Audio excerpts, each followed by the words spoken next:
Hi, and thanks for logging on to the Daily Dvar, and here's a brand new halacha for you, and it's for Thursday, the 20th day of September. Here we go. Now, it's going to surprise you. I'm just going to jump into a halacha about Sukkot. You might be wondering why I'm doing that when we still have Yom Kippur ahead of us, but that's because over the next few days, some of you are going to be picking your esrog.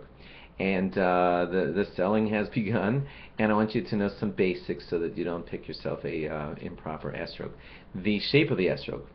If you buy yourself an esrog that's perfectly round, that actually is cause for the esrog to be considered puzzle, invalid.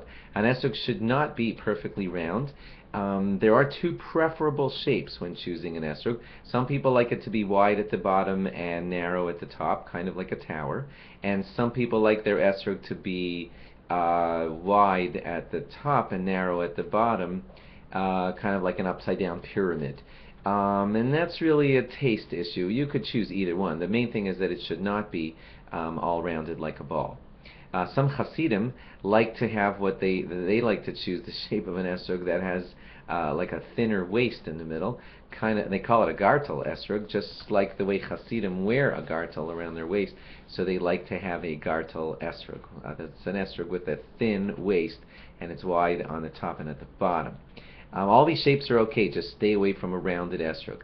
If you're choosing a bumpy esrog versus a smooth esrog, that's proper. The bumps on an esrog, at least when they're all just beautiful yellow, I'm not talking about when they have all bad black spots. Black spots are bad. Bit out spots will ruin the esrog. Dots near the top of the esrog, that's the worst place to see the dots on the esrog. But the regular, good yellow bumpiness, that's what you want to see on an esrog. That's a sign of beauty in an esrog, and God tells us to choose a beautiful esrog. So if it's all smooth, it's still kind of kosher, but it's more beautiful when it has nice, brainy bumps all over it.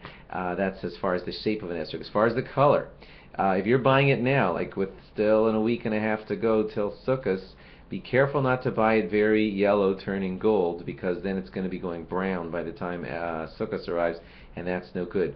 If you're buying it around now, it's good for it to be green going on just beginning to yellow, and then it'll be right around the perfect yellow color that you want on Sukkot time. You could choose an esrog that's quite green, and it's okay if it's green on Sukkot also. It's just not allowed to be dark green. That would also make it considered an improper esrog. So there's some of the details to look for, at least on esrog, in case you're shopping over the next couple of days. Thanks for logging on. Log on again tomorrow for more. Bye-bye.